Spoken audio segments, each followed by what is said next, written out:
News. That's why Dharmesh is here. Dharmesh, we know that West Ham are always exciting to watch when it comes to a transfer window, and they are after a right-back from Bayern Munich. So what's happening? Yeah, this is not great news, actually, for West Ham United, because in the last few minutes, it's been confirmed to us that West Ham's move for the Bayern Munich right-back, Noussair Mazraoui, has now broken down. Remember, we told you agreement had been reached between the two clubs.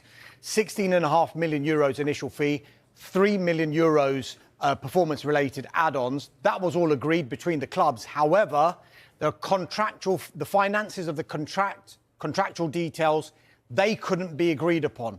So now that deal, it seems, has broken down. And we understand that West Ham United are now pursuing other targets. We know earlier on this transfer window, the right-back area is an area they want to strengthen. They've been in talks with Southampton over Kyle Walker-Peters. They've been in talks with Manchester United as well over Aaron Wan-Bissaka. Where does this leave Mazraoui? Well, we do know that Manchester United, we're talking about Wan-Bissaka, seems to be a bit of a domino effect happening here.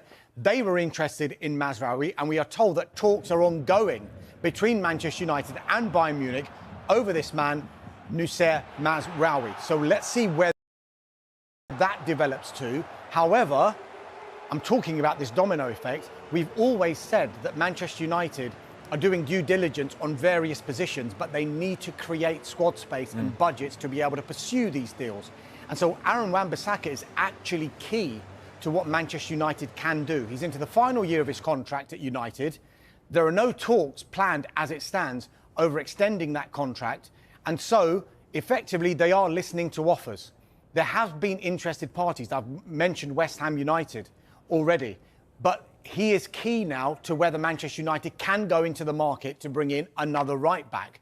But they don't want to be in a position whereby, say, Aaron Wan-Bissaka leaves and it comes as a surprise to them, because they don't want to just say, oh, we better go and buy someone. They have to do due diligence on various right backs, and they've done it with Van der Sar from Monaco. They've done it for Bayer Leverkusen's Jeremy Frimpong as well. So in the instance that Aaron Wan-Bissaka is to leave, they can immediately go to whichever player they want to pursue, which includes Noussair Mazraoui now of Bayern Munich. So it's an interesting situation that Manchester United have got here. We're told that Aaron Wan-Bissaka, even though he's aware of West Ham United's interest, as recently as a few days ago, wants to explore all of his options. One of those options could have been Inter Milan, because there were informal talks between intermediaries and the clubs about a potential swap deal that would see Aaron Wan-Bissaka go to Inter Milan and Denzel Dumfries come to Manchester United. That was around 10 days ago.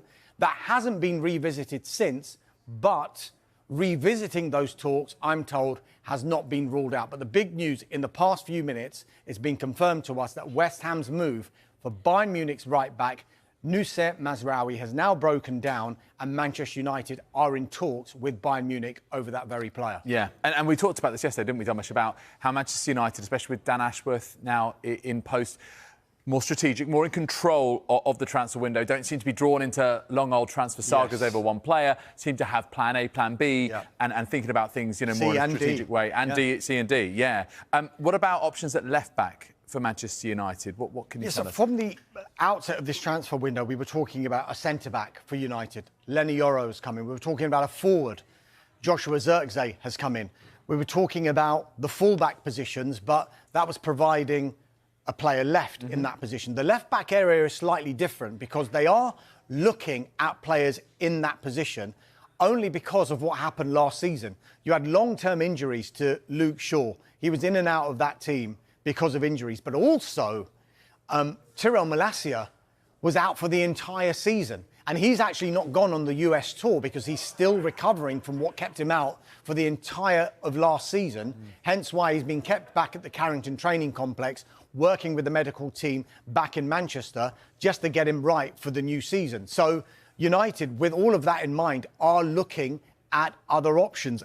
Genk's Archie Brown is one, the former Derby County player. Feyenoord's David Hanko is another. Crystal Palace's Tyreek Mitchell is a player that they've looked at. Sergio Reguilon as well, and we do know that he was actually on loan at Manchester United for the first half of last season, but they had that clause where they could return him to Tottenham, which they ended up doing, and I don't know whether they regretted that in the end because of Luke Shaw's injury problems in the second half of the season as well, and they ended up having to play the likes of Aaron Wan-Bissaka at left back and players out of position in that position. They don't want to be caught short again. Hence why they're doing lots of due diligence, as is in keeping with the new structure at Manchester United, so that in case a player was to leave, like Aaron Wan-Bissaka, in case they see that Malacia may be out for longer than they expect, they can bring somebody in and it will kind of be more seamless than it has been over the past season or so. Yeah, and with almost a month to go till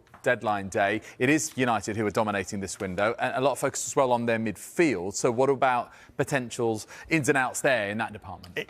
It's a common theme. I've been mentioning what's happening in the right-back area, and it's all to do with budgets and squad space. So Manchester United need money, and they need to create squad space in particular areas if they want to go into the market. So, for example, in midfield, throughout the window, we've been talking about Casemiro. We've been talking about Scott McTominay.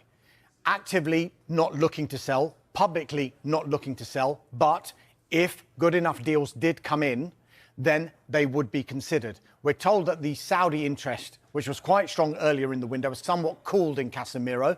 That could be reignited. There's still 5 weeks to go in the window, of course. Scott McTominay is definitely one to watch. We know that Fulham went in earlier in this window, £17 million bid, rejected out of hand. We expect them to go back in. They're discussing internally, behind the scenes at Fulham, what their next move is going to be with regard to Scott McTominay. And as I mentioned before with the right-backs, Manchester United don't want to be left short if they suddenly see a deal that they can't refuse for McTominay. They don't want to think, well, who are we going to bring in? Because they are now doing due diligence on various players should someone like Scott McTominay leave the club. So dialogue remains open with Paris Saint-Germain over Manuel Ugarte, the Uruguay international midfielder.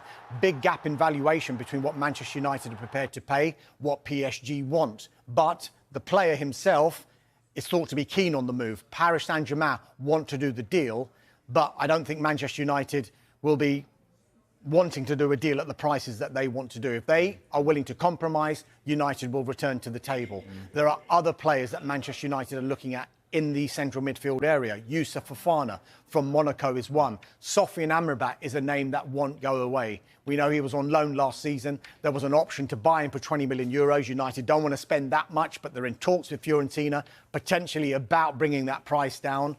And then there's another new name that's been mentioned to me, Real Sociedad's Martin Zubamendi as well, the Spain international. So all of these names Manchester United are looking at, they're doing due diligence on, they're working on. The ideal scenario with what United want to do in this window is get deals agreed in principle or as far down the line as they can, so that if a player was to leave, like Aaron Wan-Bissaka, like Scott McTominay, or somebody else in another position, they can act very quickly and proactively with work that they've done on various targets and then bring players in before the season starts and before the winter. Manchester United will take on Arsenal in a pre-season match at the LA Rams Sophie Stadium tomorrow. Out in Los Angeles for us is our senior reporter Melissa Reddy.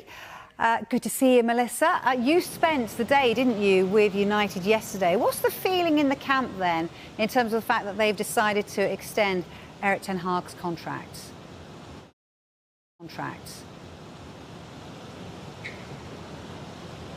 Yeah, the overriding sense at Manchester United, and yesterday was their first full day on tour, is one of a fresh start with more direction and clarity. I interviewed Christian Eriksen and he told me, you know, we spent so much time last summer and over the season reading about a new leadership structure, this football operations team. He said, now it's actually in place and we can feel the difference. So already automatically the players feel that there's more purpose and a direction to which they're heading towards. It does help that Dan Ashworth, Sir Dave Brailsford, Omar Barada and Jason Wilcox are all on this tour as well to support Erik ten Hag, to create a strong working relationship. It promotes that sense of togetherness. Now, on the manager himself, all the players admitted that the uncertainty last season, all the speculation, it didn't help. It was awkward over the summer when the process to confirm whether he'd be staying in post or not dragged on for so long. But I got the feeling that they're all pretty happy to have this stability with Ten Hag because they all know what they're pushing towards. And I have to say, the main message that I got yesterday, which was maintained by pretty much all the players I spoke to, was that they, the squad, have to improve performances. The focus can't all just be on the manager. They're also enjoying, by the way, the new coaching setup. I was told about Ruud van Nistelrooy's aura, and then he walked past me, and I got exactly what people were talking about.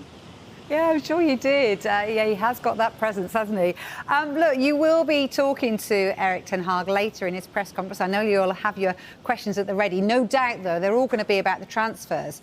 So what happens next? Because I know they've done a little bit of early business. What are you expecting from them? Yeah, I was told that the focus really with an incoming or the area to watch would be a left-sided defender. Now that could be a centre-back or a left-back. Ideally, it would be a player quite comfortable operating in both positions. Now we know that Manchester United really like Gerard Brandtwaite, who Everton do not want to sell unless his valuation is met. They've looked at Denzel Dumfries, Jeremy Frimpong, all to various degrees of pursuit, but they would like to strengthen in that area. Now, they'd also like a midfielder, but ultimately what they can do in the market also depends on the moving parts of outgoings. Victor Lindelof's future, Scott McTominay, Aaron Wan-Bissaka, Jadon Sancho, who's still attracting a lot of interest. If those players move on, then there is room for United to be more active in the market. One player who we know won't be leaving is Harry Maguire, because he told Sky Sports News yesterday that he's had lots of talks with the club, and they've told him he's part of the future. OK, and in terms of Arsenal's future, because obviously United do play Arsenal, one player that could be coming in very soon, Ricardo Calafiore. What can you tell us about that? Yeah, I spent a lot of time with Arsenal yesterday, and there's a lot of excitement because Ricardo Calafiore, that announcement is not very far off. It's just the final formalities to get over the line now, you know, logistical planning to try and get him over to the States as soon as possible. Arsenal are desperate to try and integrate him.